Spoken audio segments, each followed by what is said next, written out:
Hello नमस्कार दोस्तों, आपका स्वागत है अपने यूट्यूब क्लास मैथ सेरीफर में। मेरे प्यारे साथियों, आज जो हम लोग कर रहे हैं वो कर रहे हैं 500 प्रश्नों के सामान्य विज्ञान के प्रश्नोत्तर। यहाँ 500 सामान्य विज्ञान के प्रश्नोत्तर कर रहे हैं, ठीक है। तो मेरे प्यारे साथियों, देखिएगा थोड़ा सा ध्यान से, चलिए समझते हैं। हम लोग 103 क्वेश्चन तक कर चुके थे पीछे, आज से कर रहे हैं 104 क्वेश्चन से। देखिए क्वेश्चन नंबर 104 में दिया है कि वाहनों के अग्रदीपों यानी कि हेडलाइटों में किस प्रकार के दर्पण का उपयोग किया जाता है। तो उत्तर आपका क्या बनेगा? परावलयिक दर्पण, यानी उत्तर कौन सा होगा? परावलयिक दर्पण का। फिर अगला क्वेश्चन दिया है कि कार चलाते समय अपने पीछे के यातायात को देखने के लिए किस प्रकार का दर्पण का प्रयोग करना चाहिए। कब? कार चलाते समय अपने पीछे के यातायात को देखने के लिए। तो उत्तर क्या होता है? उत्तल दर्पण। क्या होता है? उत्तल दर्पण। फिर अगला क्वेश्चन है कि मानव आँख की रेटिना पर कैसा प्रतिबिंब बनता है। जो मानव आँख का रेटिना होता है उस पर प्रतिबिंब कैसा बनता है? तो उत्तर क्या होगा आपका? वास्तविक तथा उल्टा बनता है, ठीक है। चलिए नेक्स्ट क्वेश्चन। जब कोई वस्तु दो समानांतर समतल दर्पणों के बीच रखी जाती है, यहाँ पे बात ध्यान दीजिएगा कि जब दो समानांतर समतल दर्पण के बीच रखी जाती है कोई वस्तु, तो बने हुए प्रतिबिंबों की संख्या कितनी होती है? तो संख्या जो होती है अनंत होती है। कितनी संख्या हो जाएगी? अनंत हो जाएगी। अगर दो समानांतर समतल दर्पण हो, उसके बीच में कोई वस्तु रखा हो, तो उसकी जो प्रतिबिंब बनेगी वो अनंत बनेगी, ठीक है। Next question. यदि एक व्यक्ति दो समतल दर्पण जो 60 डिग्री के कोण पर आनत है यानी कि झुका हुआ है के बीच खड़ा हो, तो उससे कितने प्रतिबिंब दिखेंगे? अगर 60 डिग्री के कोण पे होगा तो उसे 5 प्रतिबिंब दिखाई देंगे। कितने प्रतिबिंब दिखाई देंगे? 5। Next question. नेक्स्ट क्वेश्चन में दिया है कि हम पृथ्वी के पृष्ठ पर सूर्य का प्रकाश प्राप्त करते हैं। ये प्रकाश किस प्रकार के किरण पुंज होता है? तो जो सूर्य से निकलने वाली प्रकाश की किरणें होती है, ये एक प्रकार की समानांतर किरण होती है। कैसी किरण होती है? समांतर किरण होती है। चलिए नेक्स्ट आगे थोड़ा सा बढ़ते हैं।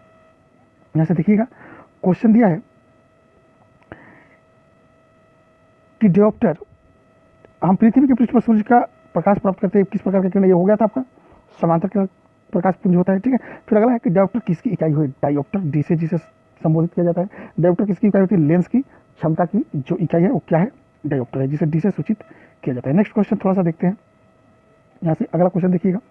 अगला क्वेश्चन में दिया है कि श्वेत प्रकाश कितने रंगों के मिल से बनता है। तो श्वेत प्रकाश बनाने के लिए 7 रंगों की मिश्रण की आवश्यकता होती है। 7 रंग से मिलकर ही श्वेत रंग बनता है। तो मेरे प्रिय साथियों, यदि आप मेरे चैनल पर नए हो तो चैनल को सब्सक्राइब कीजिए, वीडियो पसंद आए तो लाइक कीजिए, दोस्तों के साथ शेयर कीजिए। और मैथ सेरीफर पे मैथ की पढ़ाई होती है, आप प्ले लिस्ट में जाकर मैथ भी देख सकते हैं। तो मेरे प्यारे साथियों आगे बढ़ते थोड़ा सा। किस रंग का तरंगदैर्घ्य अधिकतम होता है? मतलब कौन सा रंग का तरंगदैर्घ्य सबसे अधिकतम होता है? तो रेड होता है। वैज्ञानिक हपी नाला में लाल का तरंगदैर्घ्य क्या होता है? सबसे अधिक होता है। नेक्स्ट, सूर्य की किरणों में कितने रंग होते हैं? तो सूर्य की किरण कैसा होता है? सफेद होता है। और सफेद में कितना कलर होता है? 7 कलर होते हैं। तो 7 होगा उत्तर।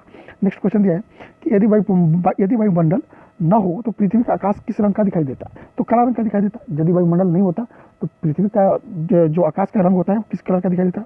काला रंग। नेक्स्ट क्वेश्चन, फोटोग्राफिक कैमरे का कौन सा भाग आँख की रेटिना की तरह कार्य करता है? तो कौन सा भाग? फिल्म। उसका जो अगला हिस्सा होता है फिल्म का, वो आँख की रेटिना की तरह कार्य करता है। नेक्स्ट क्वेश्चन, कैमरे के किस प्रकार का लेंस उपयोग, जो कैमरा में होता है उसमें लेंस जो उपयोग होता है किस प्रकार का होता है? एक उत्तल लेंस का प्रयोग किया जाता है। चलिए नेक्स्ट क्वेश्चन देखते हैं। यहाँ पे क्वेश्चन दिया है कि मानव की आंख वस्तु का प्रतिबिंब किस भाग पर बनाती है?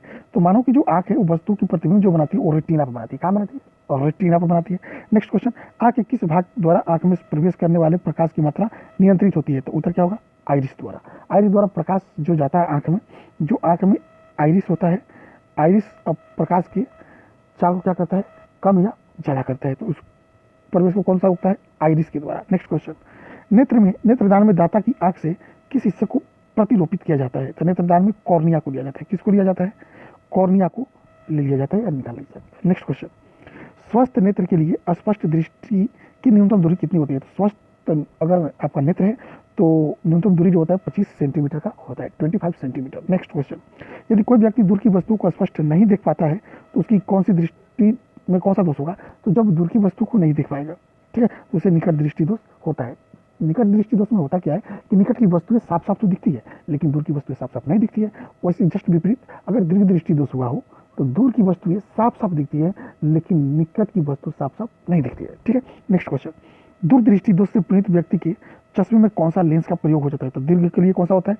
उत्तल लेंस। एक ट्रिक लिख रहे हैं, उसको याद कीजिएगा। देखिए, जो उत्तल लेंस होगा आपका, उत्तल लेंस, उत्तल ये लगेगा दीर्घ के लिए। किसके लिए लगेगा? दीर्घ के लिए। और जो अवतल होगा वो लगेगा निकट दृष्टि दोष के लिए। किसके लिए? निकट दृष्टि दोष। तो निकट के लिए आपका लग जाएगा अवतल।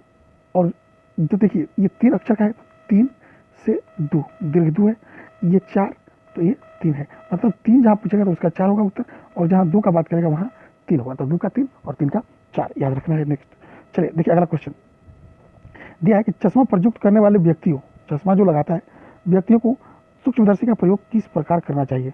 उन्हें चश्मा पहने रहना चाहिए, तब सूक्ष्मदर्शी का प्रयोग करना चाहिए। ठीक है, चलिए नेक्स्ट क्वेश्चन आगे की ओर बढ़ते हैं। थोड़ा सा यहाँ से समझिएगा। एक मनुष्य 1 मीटर से कम दूरी की वस्तु को स्पष्ट नहीं देख सकता है, वह व्यक्ति किस दोष से पीड़ित है? तो जो 1 मीटर से कम दूरी की वस्तु को स्पष्ट नहीं देख सकता है उसे दूरदृष्टि हुआ है। मतलब दूर की वस्तुएं साफ साफ दिखाई देती है लेकिन नजदीक की वस्तुएं नहीं दिखाई देती है, इस अवस्था में उसे दूरदृष्टि या दीर्घ दृष्टि हुआ है। चलिए नेक्स्ट क्वेश्चन, घड़ी साज घड़ी की बारीक पुर्जों को देखने के लिए किसका प्रयोग करते हैं? तो आवर्धिक लेंस का। जो घड़ी बनाने वाला होता है वो एक प्रकार का लेंस का प्रयोग किया करता है जिसको बोलते हैं आवर्धक लेंस। ठीक है, नेक्स्ट क्वेश्चन, दूर की वस्तुओं के निरीक्षण के लिए किस प्रकाशिक यंत्र का प्रयोग किया जाता है? तो दूर की वस्तुओं के निरीक्षण के लिए दूरदर्शी का प्रयोग किया जाता है। नेक्स्ट क्वेश्चन, तंतु प्रकाशिक संचार में संकेत किस रूप से प्रवाहित होता है? तो प्रकाश तरंग से। तंतु प्रकाशिक संचार में संकेत रूप किस रूप में प्रवाहित होता है? प्रकाश तरंग में। नेक्स्ट क्वेश्चन, कांचों में कौन सा एक परावैंगनिक किरणों का विच्छेदन कर सकता है? कांच जो होता है, कांचों में कौन सा एक परावैंगनिक किरण का विच्छेदन कर सकता है? तो उत्तर होगा आपका क्रूक्स ग्लास या क्रूक्स कांच। ठीक है, नेक्स्ट क्वेश्चन, प्रकाश के प्रकारों में से किनका पौधों द्वारा तीव्र अवशोषण होता है? तो नीला और लाल का। ठीक है, प्रकाश का जो प्रकार होता है उनमें पौधे द्वारा सबसे ज्यादा अवशोषण जो होता है वो नीला तथा लाल होता है। नेक्स्ट क्वेश्चन, जब प्रकाश की तरंगे वायु से होकर कांच में जाती है, ठीक है, जब प्रकाश की तरंग वायु से कांच में होकर गुजरती है तब कौन सा पारितर्य प्रभावित होंगे? तो केवल तरंग दैर्घ्य तथा वेग दोनों होता है, केवल तरंग दैर्घ्य तथा वेग। नेक्स्ट क्वेश्चन अगला, निकट दृष्टि दोष दूर करने के लिए कौन सा लेंस प्रयोग किया जाता है? तो कॉनकेव लेंस। तो निकट दृष्टि दोष में अभी बताए थे, अवतल लेंस भी इसे बोला जाता है। कौन सा लेंस? अवतल लेंस। ठीक है, इस लेंस को याद रखिएगा, अवतल लेंस। नेक्स्ट क्वेश्चन, अवतल लेंस हमेशा, ये क्वेश्चन है, अवतल लेंस हमेशा किस प्रकार का प्रतिबिंब बनाते हैं? तो अवतल लेंस जो होता है हमेशा आभासी प्रतिबिंब बनाता है। चलिए नेक्स्ट क्वेश्चन आगे तरफ देखते हैं। अगला क्वेश्चन समझिएगा, दिया है संचार में प्रयुक्त फाइबर ऑप्टिक केवल किस सिद्धांत पर कार्य करता है? तो संचार में प्रयुक्त फाइबर ऑप्टिक होता है वो प्रकाश के पूर्ण आंतरिक परावर्तन पर कार्य करता है। नेक्स्ट क्वेश्चन, श्वेत प्रकाश को नली में कैसे पैदा करते हैं? ठीक है, तो श्वेत प्रकाश को नली में पैदा करने के लिए तंतु को क्या करना पड़ता है? गर्म करना पड़ता है। ठीक है, तंतु को जब गर्म करेंगे तो श्वेत प्रकाश की नली में पैदा होती है, मतलब उसका उत्पत्ति होता है। नेक्स्ट क्वेश्चन, प्रकाश की गति किसके बीच से जाते हुए न्यूनतम होती है? तो प्रकाश की गति कांच से जाते हुए सबसे न्यूनतम या कम होता है। नेक्स्ट क्वेश्चन अगला, किस तिथि को दोपहर की आपकी छाया का सबसे छोटा होता है? तो 21 जून को, याद रखिएगा 21 जून जो डेट होता है उस दिन आपकी जो छाया बनेगी वो सबसे छोटा बनता है। ठीक है, नेक्स्ट क्वेश्चन, फोटोन किसकी मूलभूत यूनिट या इकाई होता है? फोटोन होता है प्रकाश का मूलभूत इकाई होता है। ठीक है, फोटोन किसका इकाई है? प्रकाश का। नेक्स्ट क्वेश्चन चलते हैं, विकिरण की कण प्रकृति की पुष्टि किससे की जाती है? विकिरण की जो कण होता है प्रकृति की पुष्टि किससे की जाती है? तो प्रकाश वैद्युत प्रभाव से। किससे किया जाता है? प्रकाश वैद्युत प्रभाव से। तो मेरे प्यारे साथियों, आज के लिए इतना ही। अगर वीडियो आपको सच में अच्छा लगे तो अपने दोस्तों के साथ शेयर करो, लाइक करो, कमेंट करो, और साथ ही साथ यदि आप मेरे चैनल पर नए हैं तो चैनल को सब्सक्राइब कर लो, सब्सक्राइब करो। रेड बटन में सब्सक्राइब लिखा होगा, वहाँ पर जाओ और क्लिक करो। बगल में आपका बेल आइकन दिखेगा, उस बेल आइकन पर क्लिक करके नोटिफिकेशन की घंटी के लिए दबा देना। तो मिलते हैं कल एक और वीडियो के साथ, तब तक के लिए नमस्कार, जय हिंद, वंदे मातरम।